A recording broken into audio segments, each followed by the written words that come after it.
warahmatullahi wabarakatuh.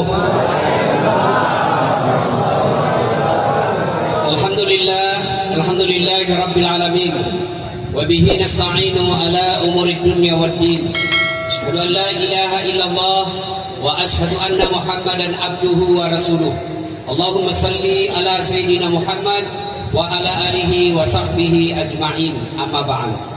Waqad qala Allah subhanahu wa ta'ala fi kitabil karim wa huwa asdaqul qailin. A'udzu billahi minasyaitonir rajim. Bismillahirrahmanirrahim. Ya ayyuhalladzina amanu taqullaha haqqa tuqatih wa la tamutunna illa wa antum muslimun. Wahai orang-orang yang beriman, bertakwalah kalian kepada Allah dengan sebenar-benarnya takwa, dan janganlah kalian mati kecuali dalam keadaan beragama Islam. Ayat ini Jumat dibacakan khatib. Tidak sah khutbah Jumat bila khatib tidak membaca ayat ini. Artinya ayat ini sangat penting sehingga harus diulang-ulang. Jangan kamu mati, dan rasa-rasanya ini susah diterima akal. Jangan kamu mati, berarti mati kamu yang ngatur. Weh, jangan kau mati ya. Berarti mati mau-maumu. Mati bukan kita yang ngatur. Mau atau tidak, tiba saatnya pasti mati. Orang kaya mati, orang miskin mati, raja-raja mati, rakyat biasa mati, ustadz mati. Senangnya semua mati. Berarti yang jadi masalah sesungguhnya bukan mati. Yang jadi masalah illa wa antum muslimun, kecuali dalam keadaan beragama Islam. Berarti ada orang Islam tapi matinya bisa tidak beragama Islam. Siapa mereka? Contoh aja ini ya, contoh aja. Jangan marah bos, jangan marah. Sabung ayam ada juga di sini. Bilin-bilin. Didapat sama polisi, kejarlah sama polisi. Wih, judi ilegal, jangan lari. Masih lari, dikejar sama polisi. Polisi tidak bisa kejar. Kenapa? Polisi besar perutnya. Ada juga polisi saya lihat besar perutnya, tidak nyambung. Kejar lagi, jangan lari. Masih lari, tembak ke langit peringatan. Jangan lari, tembak 1 kali. Masih lari, tembak 2 kali. Masih lari, tembak 3 kali. Masih lari, terpaksa dilumpuhkan. Tembak kakinya ditembak. Kepalanya dikena. Saya tanya temanku, bagaimana caranya bos? Kakinya aku tembak, kenapa kepalanya dikena? Dia bilang soalnya waktu dia ditembak dia jongkok. Karena dia. Tapi ini polisi film India, bukan polisi film Indonesia. Bagus polisi ya, bagus polisi orang Indonesia, orang baik-baik. Mudah-mudah dan musuh polisi. Kalau hilang motormu di pasar Tanah Abang, siapa kau cari? Apa? Ketua RT? Tidak dapat. Siapa kau cari? Polisi. Yo, ibu-ibu, suami dibunuh, anak gadis diperkosa, harta dirampok, ibu rekam, tahu pelakunya, daftar ke polisi. Tolong Pak Polisi, kejar pelakunya, ini orangnya. Apa kata polisi? Mohon maaf, baru saja polisi bubar. Iya toh? Saya pergi ceramah, macet mobil, nggak bisa maju, nggak bisa mundur. Baca surah Yasin, sudah 2 kali hatam, nggak goyang-goyang mobil. Begitu datang polisi lalu lintas, selesai. Makanya jangan musuh polisi. Pun kalau ada polisi minta-minta uang di jalan, itu polisi film India. Kau melanggar, kau ini rambu-rambu. Saya lihat Pak, kenapa kau langgar? Saya lihat apa? Kenapa kau lihat saya? Apa sembunyi di tikungan? Ini polisi film India. Ini bisa ceramah kita ini bisa berjalan dengan baik karena ada polisi yang temani kita. Coba kalau tidak ada polisi, datang semua preman rampok ibu di pasar Tanah Abang. Siapa yang melindungi itu Bapak? Polisi. Maka jangan musuh polisi. Doakan saja kalau ada yang suka minta-minta di jalan, mudah-mudahan dapat hidayah. Siapa lagi yang bisa mati dalam keadaan kafir? Siapa? Mereka yang menerima serangan fajar ketika pilkada dan pilpres. Wanit irong. Nah, itu kau makan uang sogo, ada uang haram dalam perut, mati, bisa mati dalam keadaan kafir. Termasuk pedagang yang suka nipu-nipu pembeli.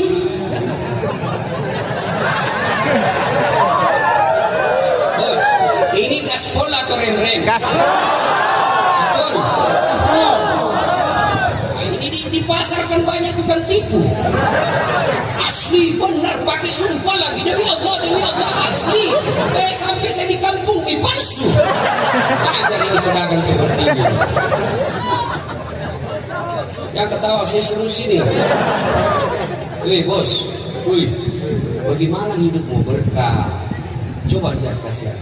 Anak dari kampung, dia tabung duitnya itu 50.000 per bulan. Tabung cukuplah duitnya 400.000. Dia minta kepada bapaknya dibelikan tas sekolah yang bisa tahan sampai dia SMA. Dia pergilah bapaknya beli di Tanah Abang. Asli ini bang, asli. Demi Allah, 4 bulan rusak.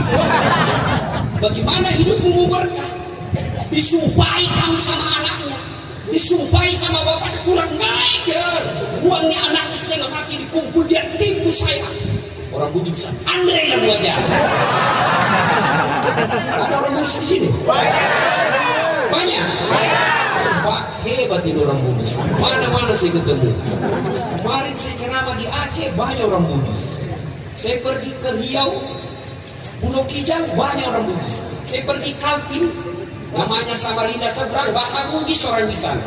Saya pergi Sabah Sarawak, di Kinabalu saya khutbah Jumat, dia bilang Ustaz, bahasa Budis Ustaz, capek kita diceramai orang Melayu. Begitu saya ke Singapura, ada lagi Bugis Street. Saya pergi ke Tanjung Priok, ada lagi di situ Jalan Bugis. Begitu saya masuk penjara, banyak juga orang Bugis. Dan ini malam juga banyak orang Bugis. Penceraman seorang Bugis, terjadi kolusi kayak ini. Orang Bugis itu alhamdulillah tidak takut sama istrinya.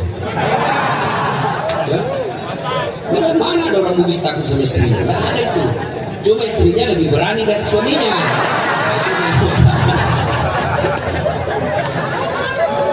Wa khalaidan bismillahirrahmanirrahim. Ya ayyuhalladzina amanu dukhulu fis-silmi kaffatan wa la tattabi'u khutuwatis syaitan innahu lakum aduwwum mubin. Wahai orang-orang yang beriman, masuklah engkau ke dalam Islam secara sempurna dan janganlah engkau ikuti langkah-langkah setan, karena sesungguhnya setan itu musuh yang nyata bagi kalian. Musuh kalian bukan ulama, musuh kalian bukan polisi, musuh kalian bukan STM, musuh kalian bukan pemerintah, musuh kalian adalah setan, di mana setan itu musuh yang nyata bagi kalian, kata Allah. Ketika Bapak Ibu menerima informasi dan undangan tentang acara ini, setan akan menggoda kita. Nggak usah kau datang, capek baru kau tutup toko, capek lebih kau pulang tidur. Itu setan menggoda kita. Alhamdulillah Bapak berhasil mengalahkan setan sehingga bisa datang di tempat ini. Apakah setelah duduk mendengar ceramah ini setan putus asa? Tidak, dia goda lagi kita. Tidak usah kau dengar ceramah, pegang HP-mu. Maka orang yang pegang HP-nya itu kena godaan setan. Sudah ceramah masih setan itu HP-mu, mengalihkan perhatian. Selama kau pegang HP pasti kau tidak dengar ceramah saya. Yang pegang HP sudah dikasih tahu bahwa pegang itu masih godaan setan, masih dipegang, maka bukan lagi kena godaan setan, kau sudah jadi setan, silakan. Simpan dulu HP dulu. Ibu-ibu yang pegang HP selama saya ceramah, saya doakan suaminya kawin lagi.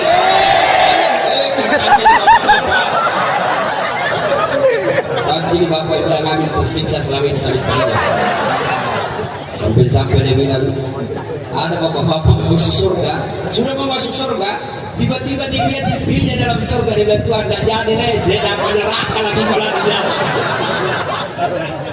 Simpan dulu HP-nya, simpan dulu. Saya tidak mau ceramah kalau ada siaran langsung. Boleh minta tolong tidak siaran langsung? Boleh?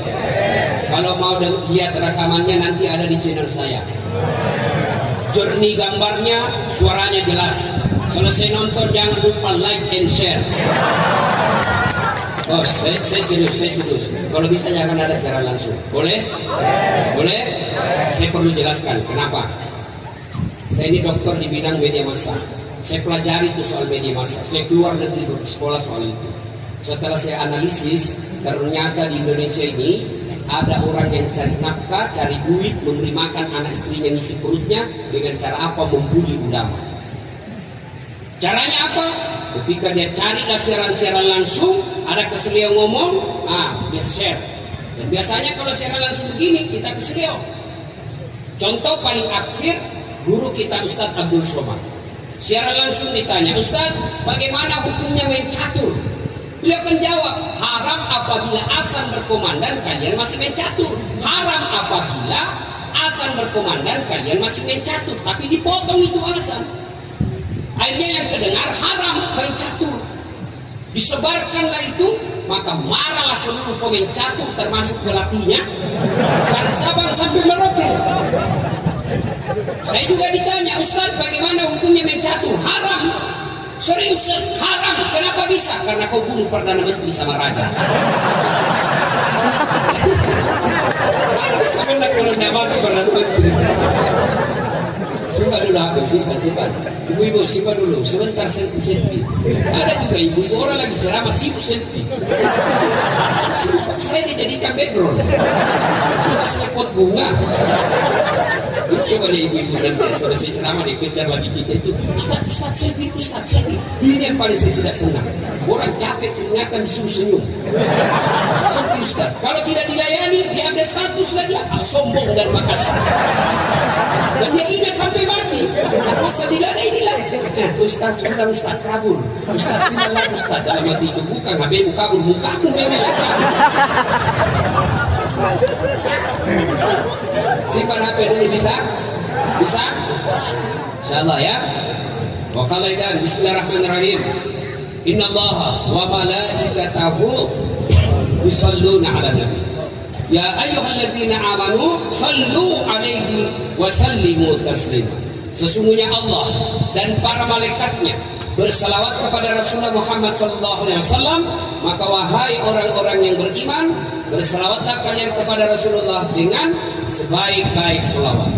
Suatu kali Nabi lagi duduk-duduk dengan malaikat Jibril. Nabi lalu melihat ada malaikat 1 juta jari-jarinya. Berapa jari-jarinya, Dek? Berapa?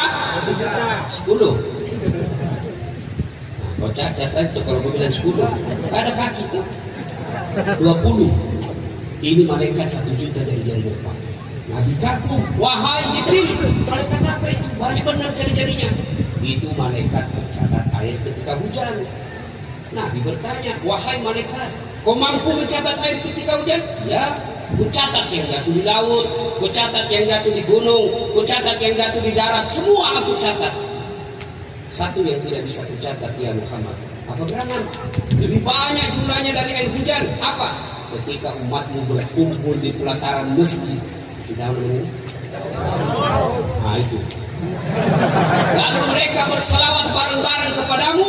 Saya tidak bisa mencatat betapa banyak pahala yang Allah turunkan di tempat itu. Maka ketika berkumpul seperti ini jangan sia-siakan. Mari selawat bareng-bareng, karena dengan selawat bareng seperti itu Allah turunkan keberkahan yang luar biasa di tempat ini. Maka saya mau ajak berselawat bareng-bareng. Bisa? Bisa? Saya mau dengar mana lebih kencang suaranya pedagang perempuan dengan laki-laki. Bisa? Nah, jenis kelamin laki-laki diam dulu. Ibu-ibu ayo ikut sama saya, Bu. Yuk Bu. Sholatu ala toha sulillah sholatullah ala yasin.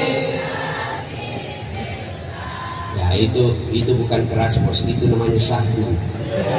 Suara begitu yang kasih nafsu kita lagi. Di telepon. Makanya Bu, ibu-ibu terutama yang janda. Kalau di telepon sama suaminya orang jangan bikin satu suara. Assalamualaikum Ibu. Waalaikumsalam. Gimana semuanya orang nafsu? Lagi di mana ibu? Di rumah aja pak. Lagi ngapain? Bareng-bareng dong. Tegas tuh. Assalamualaikum. Waalaikumsalam. Lagi di mana ibu? Di toko. Lagi nggak? Kenapa kau tanya-tanya? Teleponnya lagi besok. Waalaikumsalam. Caleda. Ibu-ibu diam, kita dengarin bapak-bapak. Ayo anak muda, yuk anak muda, bareng-bareng, keras, kencang ya. Sholatullah, salamullah, ala doha Rasulillah. Sholatullah, salamullah, ala yasin habibillah. Semua perempuan, tawassalna bismillah wa bil hadi rasulillah wa kulli mujahidillah bi ahlil badri ya Allah. Alhamdulillah, terima kasih ibu bapak saudara-saudara sekalian, beristimewa guru-guru kita yang ada di tempat ini yang insya Allah dimuliakan dan dirahmati oleh Allah Subhanahu wa taala. Minta tolong dijawab dengan jujur. Ada pedagang di sini? Angkat tangan. Pedagang. Siapa pedagang? Oh. Ada yang mau dagang rugi? Ada yang mau rugi dagangannya? Pasti orang beda-beda gitu kalau gitu. Ada yang mau untung? Oh, semua pedagang mau untung. Tidak satupun manusia yang berbisnis mau rugi. Semua mau untung. Tapi selanjutnya semua yang untung belum tentu jauh dari azab Allah. Ada orang berdagang satu hari dapat 5 juta, untung dia, tapi belum tentu jauh dari azab Allah. Ada orang untung 10 juta satu minggu, 20 juta dia dapat satu minggu, tapi belum tentu terbebas dari azab Allah. Tapi ini pedagang, sudah dagangnya untung, sudah dagangnya tidak rugi, jauh lagi dari azab Allah. Siapa mereka? Inilah yang kita akan jawab pada taklim kita kali ini. Nah, Allah Subhanahu wa taala bertanya dalam Al-Qur'an. Bismillahirrahmanirrahim. Hal adullukum ala tijaratin tunjikum. Mau tidak saya tunjukkan kalian sebuah niaga bisnis yang tidak pernah merugi. Bayangkan, tidak pernah merugi dan jauh dari azab Allah. Kalau ditanya begitu apa jawabannya? Pasti mau. Kalau mau kata Allah, syaratnya 1, tu'minuna billah. Berimanlah kepada Allah Subhanahu wa taala. Artinya apa? Silakan jadi pedagang baju yang beriman kepada Allah. Silakan pedagang peci beriman kepada Allah. Dagang sarung beriman kepada Allah. Yang jadi masalah kita ini gampang sekali ngaku. Saya beriman kepada Allah. Kamu beriman kepada Allah. Ngaku beriman gampang. Tapi yang sulit adalah diakui sebagai orang beriman. Contoh, ibu bapak kenal Sandiaga Uno? Tahu Sandiaga Uno? Tahu. Itu kan orang dari Sulawesi. Ibu bapaknya dari Sulawesi. Nah itu Sandiaga Uno masih sepupu sekali sama saya. Ngaku. Mulai bingung, kok jauh benar tampangnya. Sandiaga Uno cakap, Ustadz hancur. Saya jujur, saya ini nggak gagah. Sandiaga Uno tuh gagah. Saya bohong kalau saya bilang Sandiaga Uno nggak gagah. Dia gagah, saya nggak gagah. Tapi saya menawan. Ini yang luar biasa buat saya, menawan bos. Ngaku saya sepupu dengan Sandiaga Uno gampang. Tapi yang sulit adalah diakui oleh Sandi sepupu. Ini jadi masalah. Bapak ke Sandi, Bang Sandi, ya, katanya sepupu satu kali sama Dasar Lati. Siapa ya? Namanya baju kudengar. Ngaku kepada Allah beriman gampang. Yang sulit adalah diakui oleh Allah sebagai orang beriman. Bapak pedagang mengaku beriman gampang. Kalau perlu sampai keluar gigi palsunya ngaku. Beriman kepada Allah, beriman kepada Allah. Sampai jatuh itu bibirnya. Tapi ketika di cross check kepada Allah, benar tak dia beriman kepada Allah? Oh, mana? Ngaku beriman kepada Allah gampang, tapi diakui oleh Allah sulit. Lalu kalau begitu Ustaz, orang beriman itu bagaimana? Masih kita ingat pelajar pendidikan agama kita dulu waktu kecil SD di kampung. Iman adalah meyakini dalam hati, mengucapkan melalui lisan, melaksanakan dalam kehidupan sehari-hari. Yakin dulu, ucapkan, lakukan. Maaf beribu maaf. Kita umat Islam ini imannya baru 2/3. Kadangkala dia yakin, kadangkala dia ucapkan, tapi belum dipraktekkan. Bagaimana hukumnya riba? Haram. Artinya haram, dosa kalau aku lakukan. Betul haram. Wa halallahu bai'a wa harrama riba. Dia hafal ayatnya. Allah halalkan jual beli, tapi Allah haramkan riba. Mana itu riba? Menipu pembeli. Itu riba itu bos. Kau dapat uang 1 juta, 2 juta, 5 juta sehari, tapi hasil kau tipu orang, maka jangan heran duitmu 30 juta kau dapat tiap bulan, tapi anakmu narkoba. Kau dapat rumah yang mewah tapi tidak bisa tidur kecuali minum obat tidur. Kenapa? Uang riba yang ada menumpuk dalam dirimu. Bayangkan dia tipu kita. Lain dia kasih contoh, lain dia bungkus. Dia ketawa, saya sebut sini. Kalau semua itu pelakunya. Mahal aslinya di biok palsunya. Mereknya Polkom, tapi produksinya dalam. Dia ketawa, saya sebut sini. Gimana caranya bos? Mereknya Levi's, tiba-tiba apa ini bos? Demi Allah, kalau cara gini kalian berdagang, jangan heran begitu kau pensiun, habis semua untungmu itu hanya untuk cuci darah. Siapa suruh undang Pak? Gas. Benar. Coba lihat orang yang suka dagang nipu. 3 anaknya, 1 pengedar, 1 pengisap, 1 kawin lari di bawah bandar. Banyak duitnya, memang banyak duitnya, tapi tidak ada bisa dia makan. Duitnya 7 miliar, dilarang makan nasi. Apa enaknya 7 miliar dilarang makan nasi? Saya pernah diundang ceramah ke Milan. Tahu Milan? Tahu Milan? Hah? Itu Bekasi lurus-lurus di kanan. Sampai di sana saya 2 hari. Dikasih saya pizza, spaghetti, saya makanan apa ini? Saya bilang saya ini perlu Buddhis bos.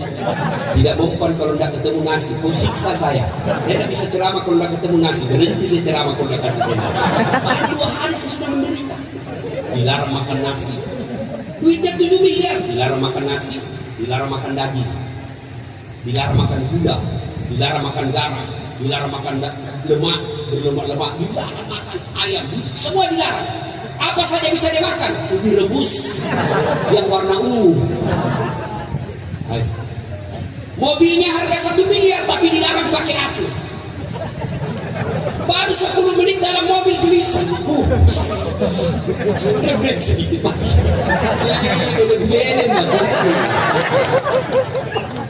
Itu kalau bapak ibu dagangnya nipu pembeli, apa tidak sakit hati pembeli kita Pak?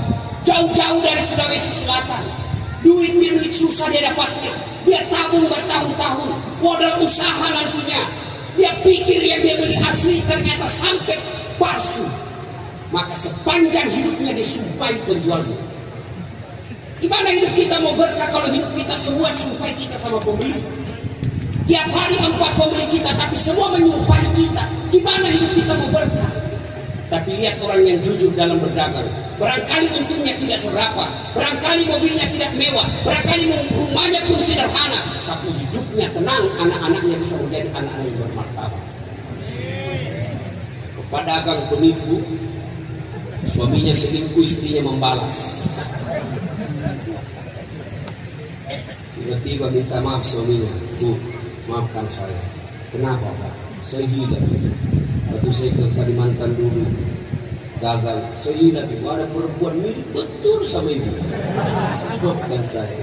Jadi saya selingkuh, maafkan saya. Saya gila. Dia bilang sering nggak apa-apa, saya maafkan Pak. Begitulah manusia biasa.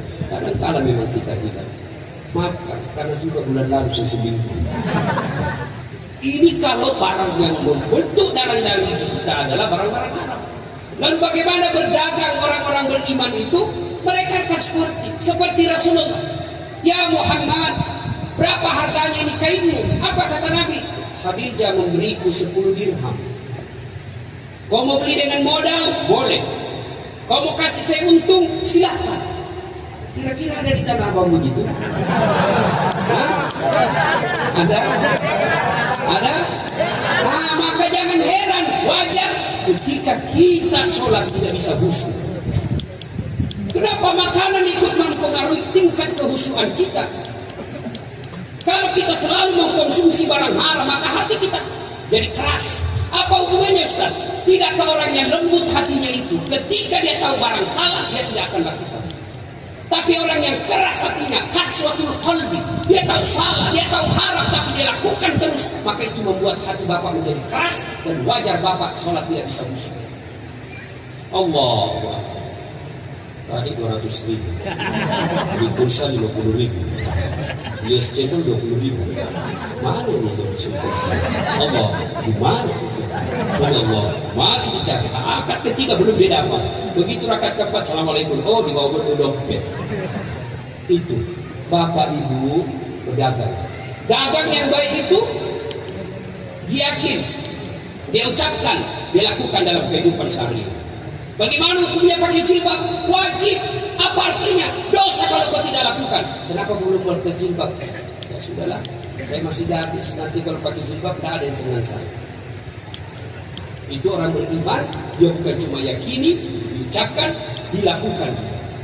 Itu menurut arti iman secara etimologi. Nah sekarang bagaimana orang beriman? Karakternya menurut Quran. Bismillahirrahmanirrahim. Innamal mu'minuna alladzina idza dzukirallah wajilat qulubuhum. Orang beriman itu apabila, dengar, orang beriman itu apabila dia dengar nama Allah bergetar hatinya. Apa yang disebut bergetar hatinya? Nah, contoh paling sederhana. Adik-adik, bapak-bapak pernah jatuh cinta? Ya memang kok belum disunat. Ya? Pernah jatuh cinta? Oh, kalau saya bukan pernah, sering. Itu kalau orang jatuh cinta seperti saya, jangankan saya lihat mukanya, dengar aja namanya. Dia bilang orang di Makassar, dung-dung bled. Apa itu dumba-dumba bleter? Saya dengar saja namanya, sudah bergetar hati saya. Fatimah, nggak suka ada ini. Siapa yang sebut pacarku? Coba lihat, orang kalau dicinta, jangankan lihat wajahnya, dengar aja namanya sudah menenangkan kalbu. Kenapa? Karena itu dicinta. Tapi apabila disebut namanya Allah, mampu menggetarkan hati kita, itu baik. Tapi kalau tidak, berarti iman kita belumlah seperti yang Allah inginkan. Bagaimana nama Allah mampu menggetarkan hati kita? Allah kita permainkan nama-namanya. Mana disebut mempermainkan nama Allah? Dia pakai sumpah dalam berdagang. Asli enggak? Demi Allah. Betul. Wallah. Kau permainkan nama Allah. Kau datang pengajiannya, insya Allah. Kayak 17 tahun di Mesir. Insya Allah. Ketemu besok ya. Kenapa kau tidak datang pengajian? Saya kan bilang insya Allah. Padahal dalam hatinya sudah tidak mau. Tidak boleh bapak mengatakan insya Allah ketika dalam hati tidak mau. Yang wajib mengucapkan insya Allah ketika memang dia mau.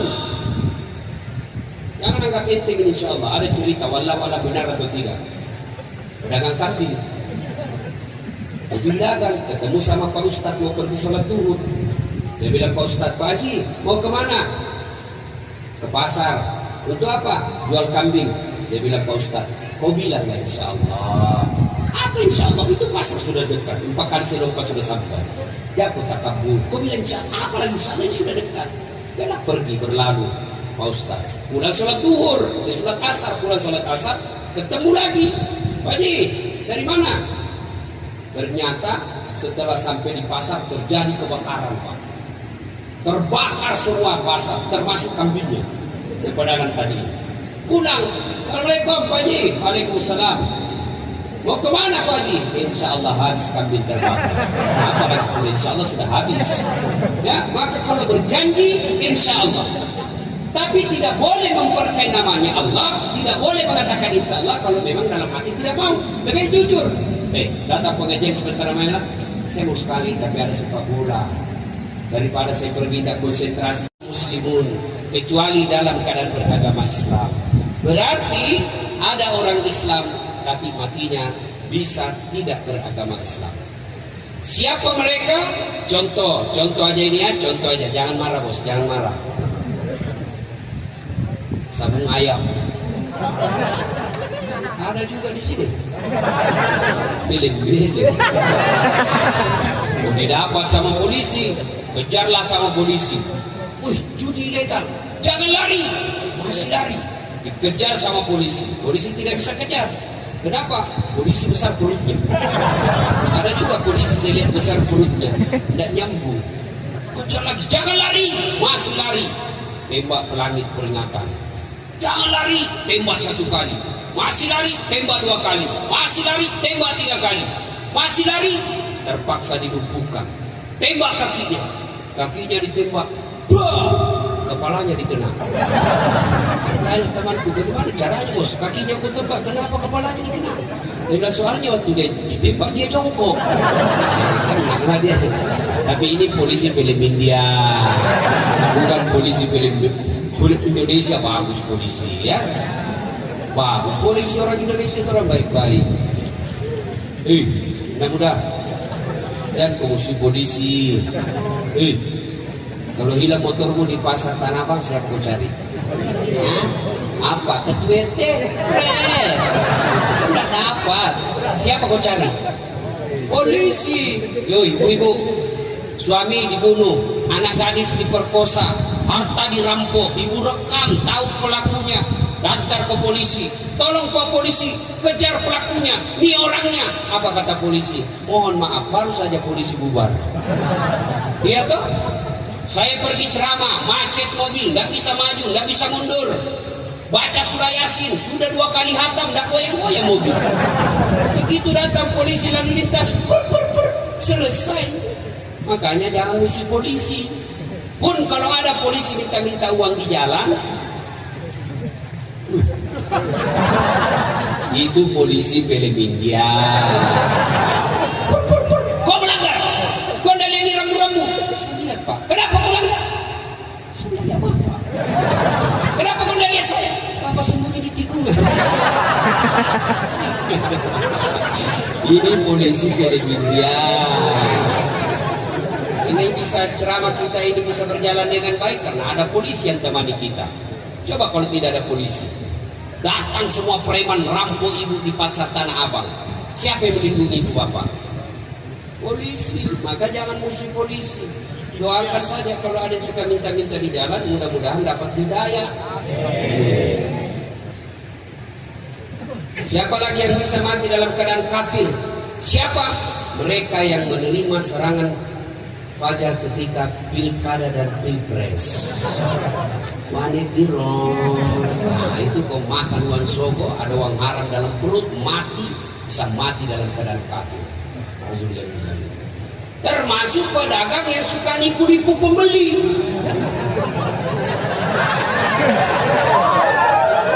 Bos, ini gaspol atau rem-rem? Gaspol. Ini dipasarkan banyak tukang tipu. Asli benar, pakai sumpah lagi demi Allah asli. Sampai saya di kampung palsu. Ajar ini pedagang seperti ini. Yang ketawa saya suruh sini. Bos, bagaimana hidupmu berkah? Coba lihat kasihan. Anak dari kampung, dia tabung duitnya itu 50.000 per bulan.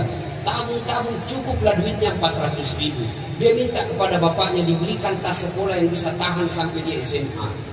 Dia pergilah bapaknya beli di Tanah Abang. Asli ini bang, asli. Demi Allah, 4 bulan rusak. Bagaimana hidupmu berkah? Disumpahi kamu sama anaknya. disumpahi sama bapak kurang naik ya. Uangnya anakku setengah mati dikumpul, dia tipu saya. Orang budi besar, Andre lah wajah. Ada orang budi di sini? Banyak. Pak, hebat ini orang Bugis. Mana-mana saya ketemu. Kemarin saya ceramah di Aceh, banyak orang Bugis. Saya pergi ke Riau, Pulau Kijang, banyak orang Bugis. Saya pergi Kaltim, namanya Samarinda seberang, bahasa Bugis orang di sana. Saya pergi Sabah Sarawak, di Kinabalu saya khutbah Jumat, dia bilang, Ustaz, bahasa Bugis Ustaz, capek kita diceramai orang Melayu. Begitu saya ke Singapura, ada lagi Bugis Street. Saya pergi ke Tanjung Priok, ada lagi di situ Jalan Bugis. Begitu saya masuk penjara, banyak juga orang Bugis. Dan ini malam juga banyak orang Bugis. Penceraman seorang Bugis terjadi kolusi kayak ini. Orang Bugis itu alhamdulillah tidak takut sama istrinya. Mana ada orang Bugis takut sama istrinya? Tidak ada itu. Cuma istrinya lebih berani dari suaminya.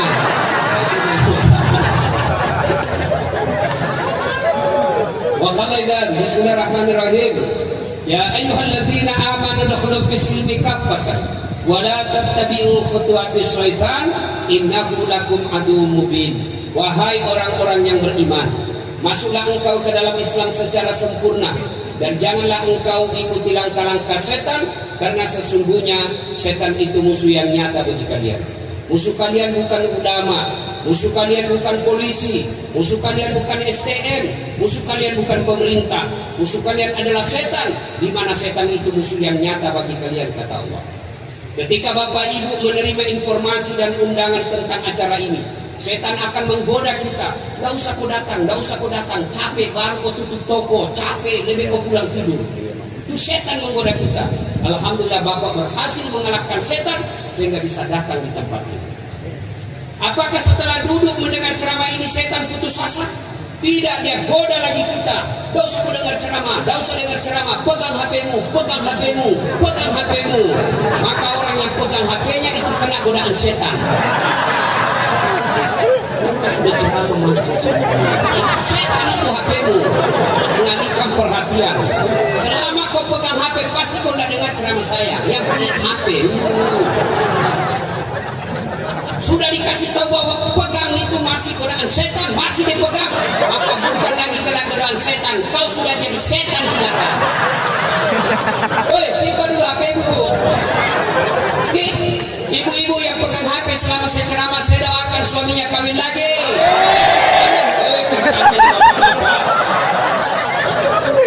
Pasti bapak ibu yang kami tersiksa selama ini sama istrinya. Sampai dia bilang, ada bapak-bapak masuk surga, sudah mau masuk surga, tiba-tiba dilihat istrinya dalam surga, dia bilang, Tuhan tidak jadi deh, saya dapat neraka lagi kalau dia. Simpan dulu HP-nya, simpan dulu. Saya tidak mau ceramah kalau ada siaran langsung. Boleh minta tolong tidak siaran langsung? Boleh? Kalau mau lihat rekamannya nanti ada di channel saya. Jernih gambarnya, suaranya jelas. Selesai nonton jangan lupa like and share. Oh, saya serius. Kalau bisa jangan ada siaran langsung. Boleh? Boleh? Saya perlu jelaskan kenapa. Saya ini dokter di bidang media massa. Saya pelajari itu soal media massa. Saya keluar negeri bersekolah soal itu. Setelah saya analisis, ternyata di Indonesia ini ada orang yang cari nafkah, cari duit, memberi makan anak istrinya, ngisi perutnya dengan cara apa? Membuli ulama. Caranya apa? Ketika dia cari siaran-siaran langsung, ada keseliau ngomong, dia share. Dan biasanya kalau siaran langsung begini, kita keseliau. Contoh paling akhir, guru kita Ustadz Abdul Somad. Siaran langsung ditanya, Ustaz, bagaimana hukumnya main catur? Beliau akan jawab, haram apabila azan berkumandang kalian masih main catur. Haram apabila azan berkumandang kalian masih main catur. Tapi dipotong itu azan. Akhirnya yang kedengar haram main catur. Disebarkanlah itu, maka marahlah seluruh pemain catur termasuk pelatihnya. Dari Sabang sampai Merauke. Saya juga ditanya, Ustaz bagaimana hukumnya main catur? Haram. Serius, haram. Kenapa bisa karena kau bunuh Perdana Menteri sama Raja. Mana bisa menang kalau tidak mati Perdana Menteri? Simpan dulu HP, simpan. Ibu-ibu simpan dulu, sebentar selfie. Ada juga ibu-ibu orang lagi ceramah sibuk selfie. Saya dijadikan background. Masih pot bunga. Coba deh ibu-ibu dan selesai ceramah dikejar lagi kita itu. Ustaz selfie. Ini yang paling saya tidak senang. Orang capek ternyata disuruh senyum. Selfie Ustaz. Kalau tidak dilayani, dia ada status lagi. Sombong dan makasih. Dan dia ingat sampai mati. Masa dilayani inilah. Ustaz kabur. Ustaz bilang Ustaz dalam hati itu bukan HBmu kabur, mukamu memang kabur. Simpan HP dulu bisa? Insyaallah ya. Wa qala idzan bismillahirrahmanirrahim. Innallaha wa malaikatahu yusholluna 'alan nabi. Ya ayyuhalladzina amanu sallu 'alaihi wa sallimu taslima. Sesungguhnya Allah dan para malaikatnya bersalawat kepada Rasulullah Muhammad SAW. Maka wahai orang-orang yang beriman, bersalawatlah kalian kepada Rasulullah dengan sebaik-baik salawat. Suatu kali Nabi lagi duduk-duduk dengan malaikat Jibril. Nabi lalu melihat ada malaikat 1 juta jari-jarinya. Berapa jari-jarinya, Dek? Berapa? 10. Kau cacat itu kalau kau bilang 10. Ada kaki tuh 20. Ini malaikat 1 juta jari-jari depan.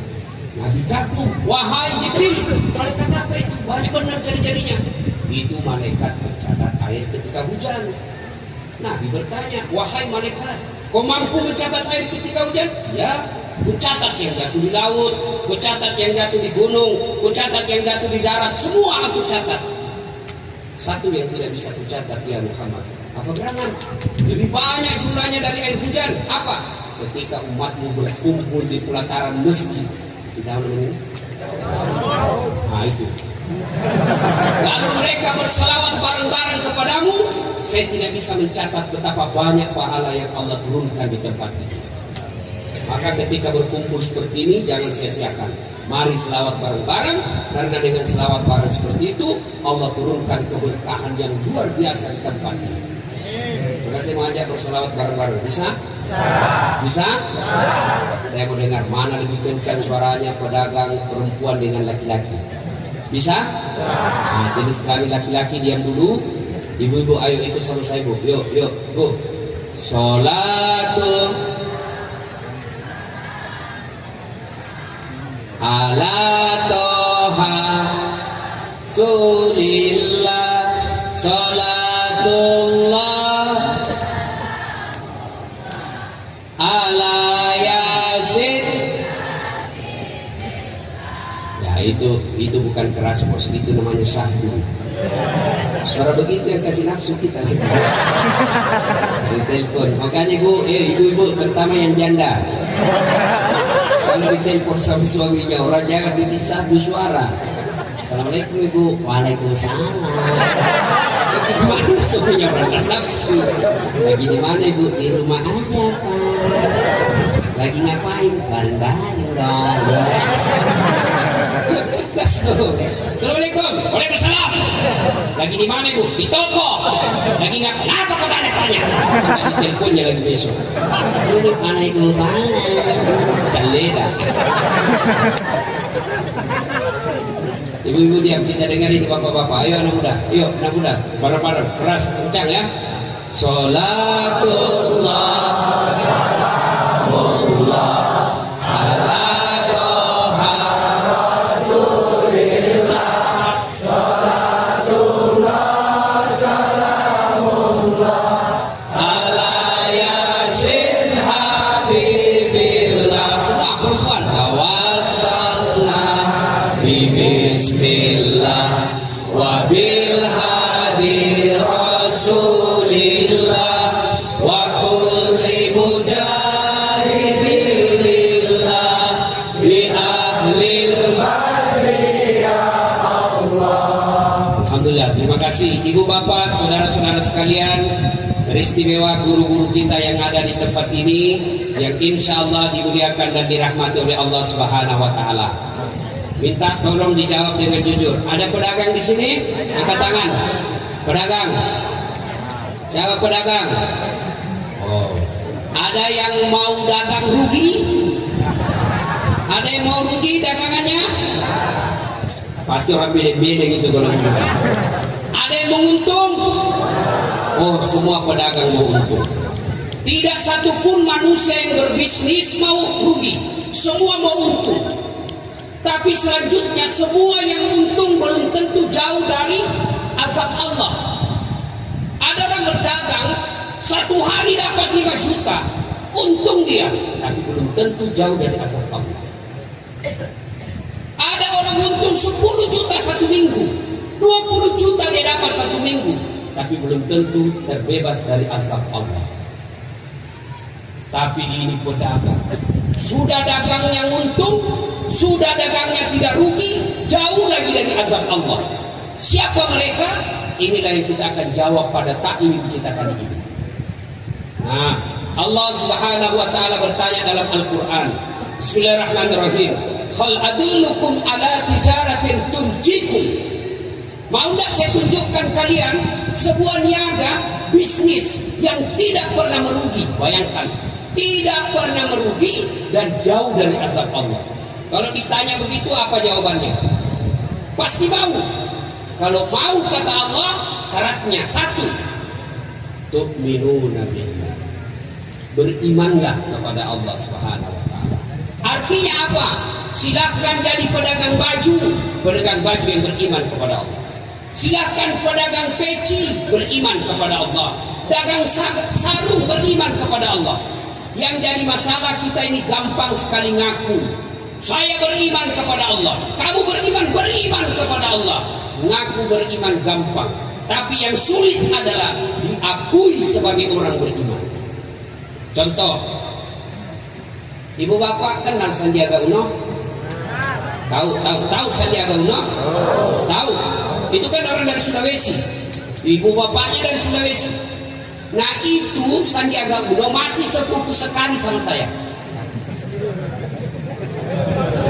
Ngaku.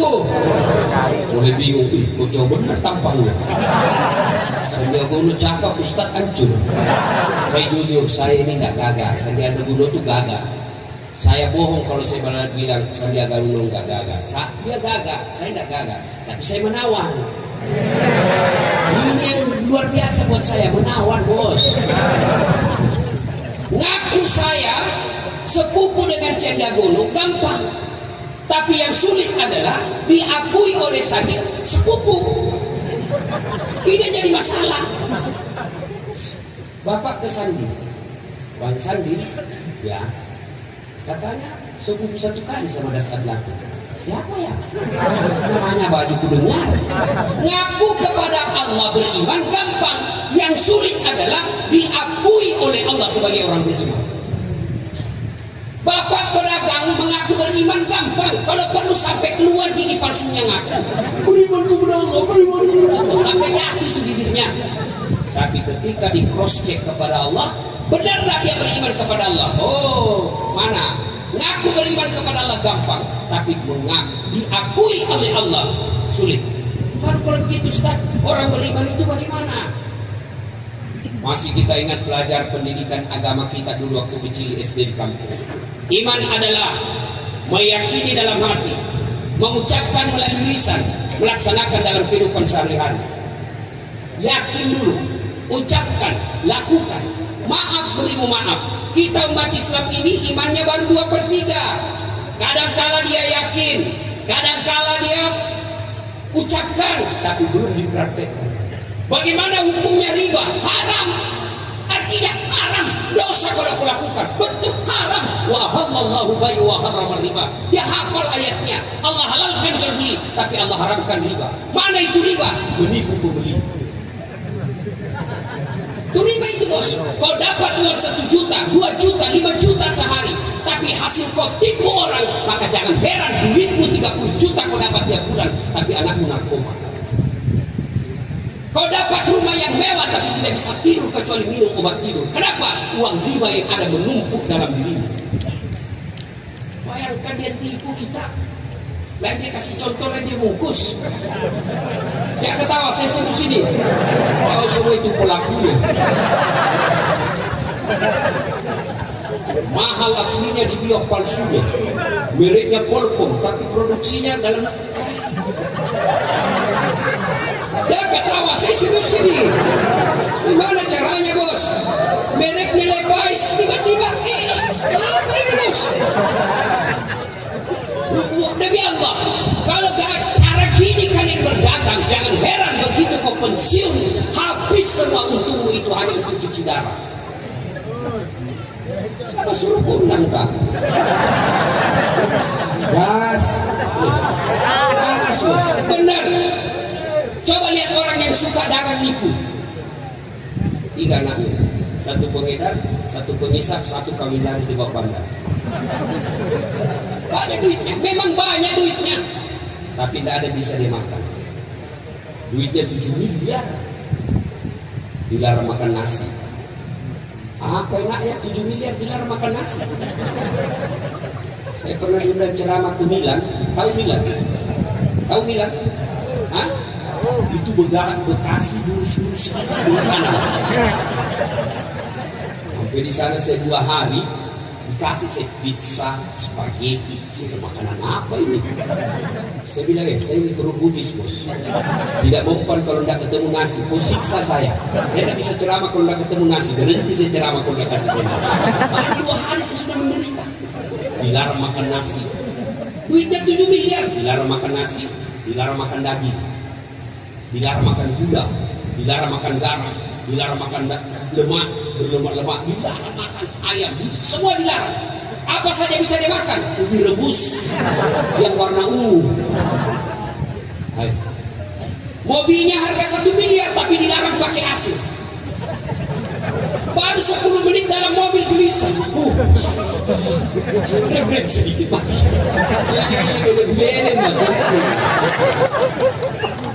Itu kalau bapak ibu dagangnya nipu pembeli, apa tidak sakit hati pembeli kita pak? Jauh-jauh dari Sulawesi Selatan, duitnya duit susah dia dapatnya, dia tabung bertahun-tahun, modal usaha nantinya, dia pikir yang dia beli asli ternyata sampai palsu, maka sepanjang hidupnya disumpahi penjualnya. Gimana hidup kita mau berkah kalau hidup kita semua sumpahi kita sama pembeli? Tiap hari 4 pembeli kita, tapi semua menyumpahi kita. Gimana hidup kita mau berkah? Tapi lihat orang yang jujur dalam berdagang. Barangkali untungnya tidak seberapa, barangkali mobilnya tidak mewah, barangkali rumahnya pun sederhana, tapi hidupnya tenang, anak-anaknya bisa menjadi anak-anak yang bermartabat. Pedagang penipu, suaminya selingkuh, istrinya membalas. Tiba-tiba minta maaf suaminya, Bu, maafkan saya. Kenapa Pak? Saya gila. Waktu saya ke Kalimantan dulu dagang, saya gila itu ada perempuan mirip betul sama ibu. Maafkan saya. Jadi saya selingkuh, maafkan saya gila. Dia bilang istrinya tidak apa-apa, saya maafkan Pak. Begitulah manusia biasa. Kadang-kadang memang kita gila. Maafkan, karena sudah bulan lalu saya selingkuh. Ini kalau barang yang membentuk dalam diri kita adalah barang-barang haram. Lalu bagaimana berdagang orang-orang beriman itu? Mereka akan seperti Rasulullah. Ya Muhammad, berapa harganya ini kainmu? Apa kata Nabi? Khadijah memberiku 10 dirham. Kau mau beli dengan modal? Boleh. Kau mau kasih saya untung? Silakan. Kira-kira ada di tanah abang begitu? Ada? Ada? Nah, maka jangan heran, wajar ketika kita sholat tidak bisa khusyuk. Kenapa makanan ikut mempengaruhi tingkat kehusyukan kita? Kalau kita selalu mengkonsumsi barang haram, maka hati kita jadi keras. Apa hubungannya Ustaz? Tidakkah orang yang lembut hatinya itu, ketika dia tahu barang salah, dia tidak akan lakukan? Tapi orang yang keras hatinya, kaswatul qalbi, dia tahu salah, dia tahu haram, tapi dia lakukan terus, maka itu membuat hati bapak menjadi keras, dan wajar bapak sholat tidak bisa khusyuk. Allah, tadi 200.000, di kursa 50.000. Beli es cendol 20.000. Mana yang bersih? Allah, di mana sih? Subhanallah, masih dicari. Akad ketiga belum dia dapat. Begitu rakaat keempat, assalamualaikum. Oh, di bawah dompet. Itu bapak ibu pedagang. Dagang yang baik itu yakin, dia ucapkan, dia lakukan dalam kehidupan sehari. Bagaimana hukumnya pakai jilbab? Wajib. Apa artinya? Dosa kalau kau tidak lakukan. Kenapa belum pakai jilbab? Ya sudahlah, saya masih gadis. Nanti kalau pakai jilbab tidak ada yang senang saya.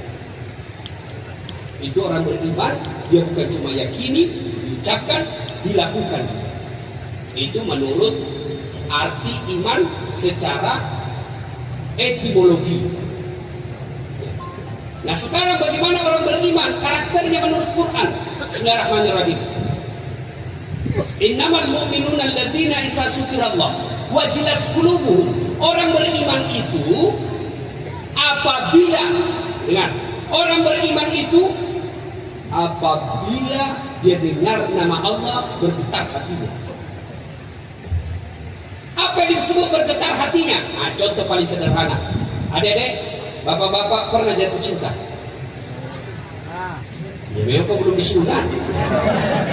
Ya? Pernah jatuh cinta? Oh, kalau saya bukan pernah, sering.